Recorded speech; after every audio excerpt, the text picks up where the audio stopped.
เมื่อยแฮะยากจัง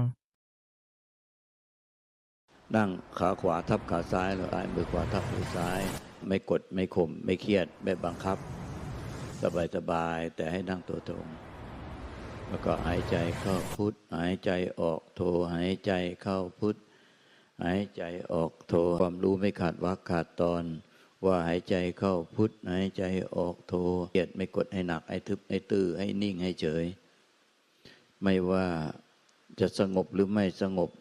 อย่าไปคาดหวังว่าจะเป็นเช่นใดให้รู้อยู่กับปัจจุบันขณะให้มีความรู้สึกตัวต่อเนื่องไม่ขาดสาย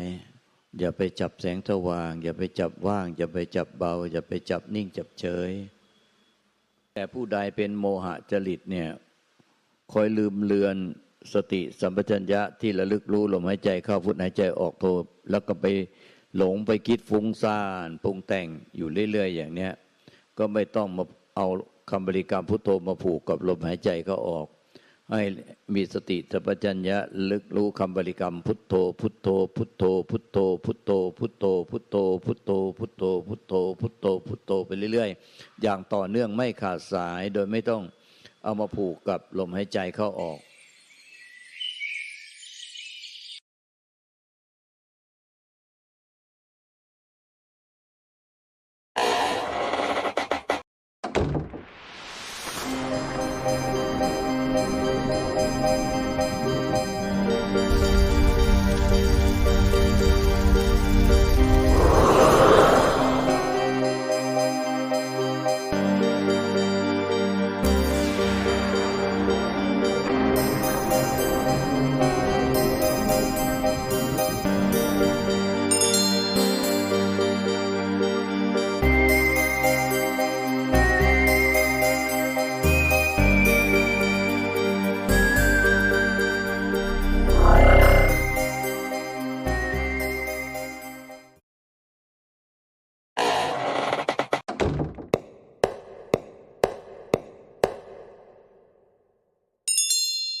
ไม่ทำสามอย่างคือให้เห็น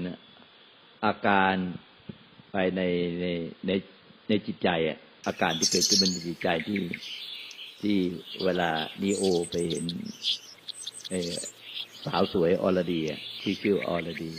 เห็นอาการที่เกิดขึ้นในใจแล้วไม่ไหลตามไม่ผลักไสไม่หนีอาการเห็นว่า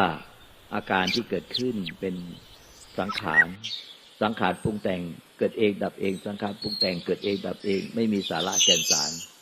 ให้ยึดมั่นถือมั่นให้เห็นอย่างเงี้ยใหม่ๆอาจจะใช้โยนิโสมนสิการหรือท่องไว้ในใจให้เตือนสติตัวเองไว้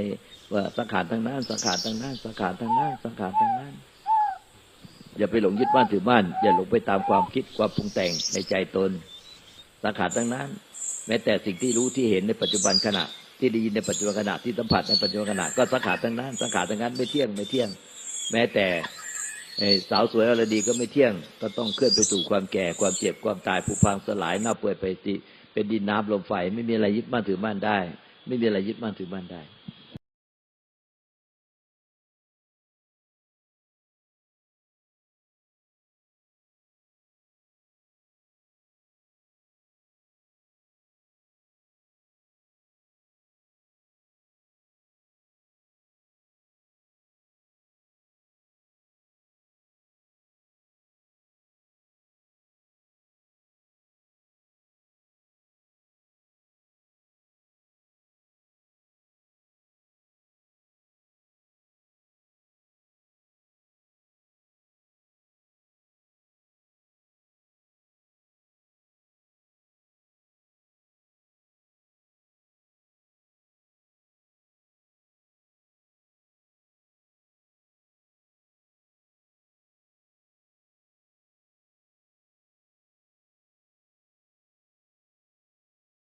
นิโอเริ่มเกิดปัญญาว่า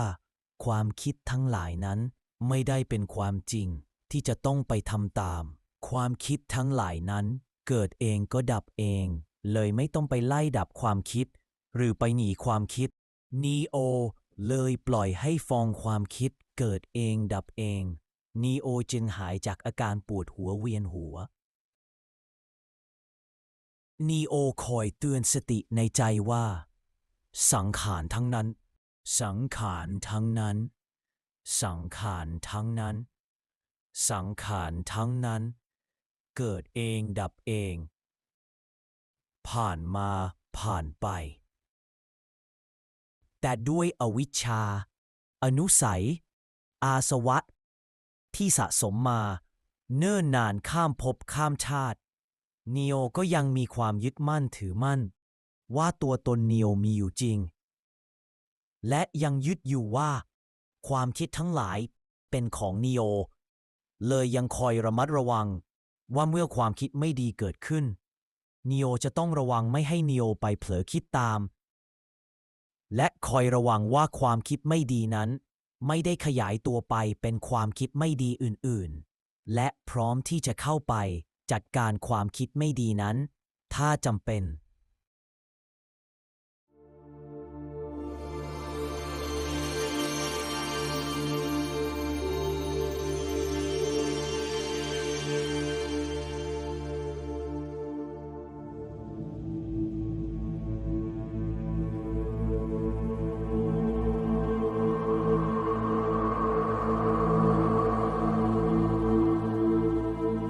ฉันพร้อมแล้วฉันจะไม่ยึดอะไรอีกฉันจะเปิดรับธรรมะอันบริสุทธิ์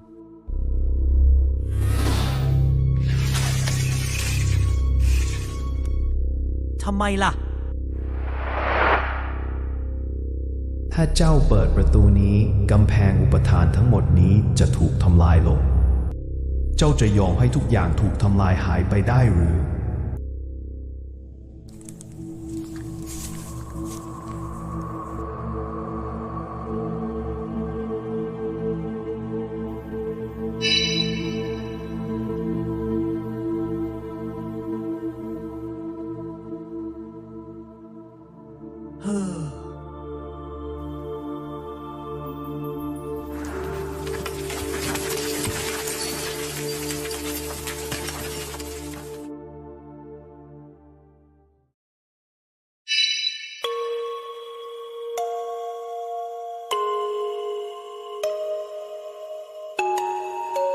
ครอบครัว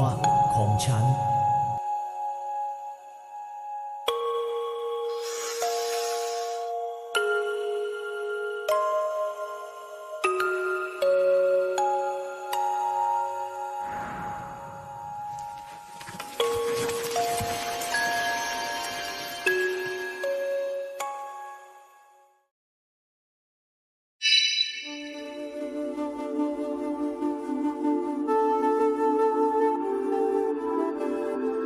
ฉันจะต้องสูญเสีย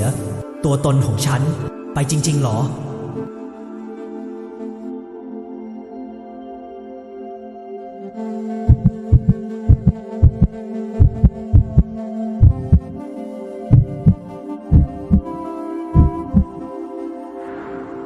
ฉัน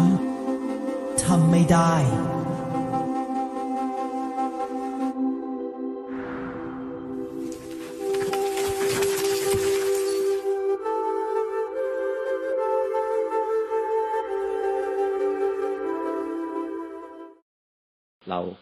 เรานี่เองต้องเคลื่อนไปสู่ความแก่ความเจ็บความตายความพลัดพรากจากสิ่งที่รักคนที่รักตลอดเวลาไม่มีเวลาหยุดพักแม้แต่ร่างกายจิตใจของเราก็ต้องพลัดพรากจากเขาไปไม่มีอะไรที่ยึดมั่นถือมั่นได้ให้น้อมพิจารณาซ้ำทั้งวันทั้งคืนทุกกิริยาบถไม่มีอะไรที่จะยึดมั่นถือมั่นเป็นตัวเราเป็นของเราได้ที่แท้จริงเพราะเราจะต้องพลัดพรากจากทุกสิ่งไปเป็นธรรมดาไม่เหลือตัวเหลือตนไม่มีอะไรที่จะเหลือเป็นเราเป็นตัวเราเป็นของเรา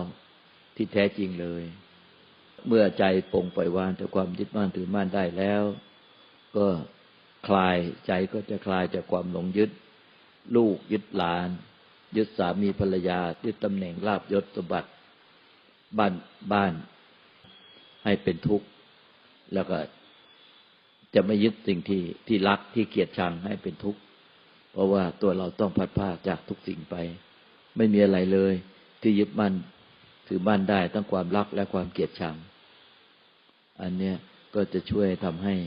ใจค่อยๆปลงไปวางจากความหลงยึดมั่นถือมั่นเป็นตัวเป็นตนแล้วก็จะไม่มีตัวตนของเราไปยึดมั่นถือมั่นสิ่งใดให้เป็นทุกข์อีกต่อไป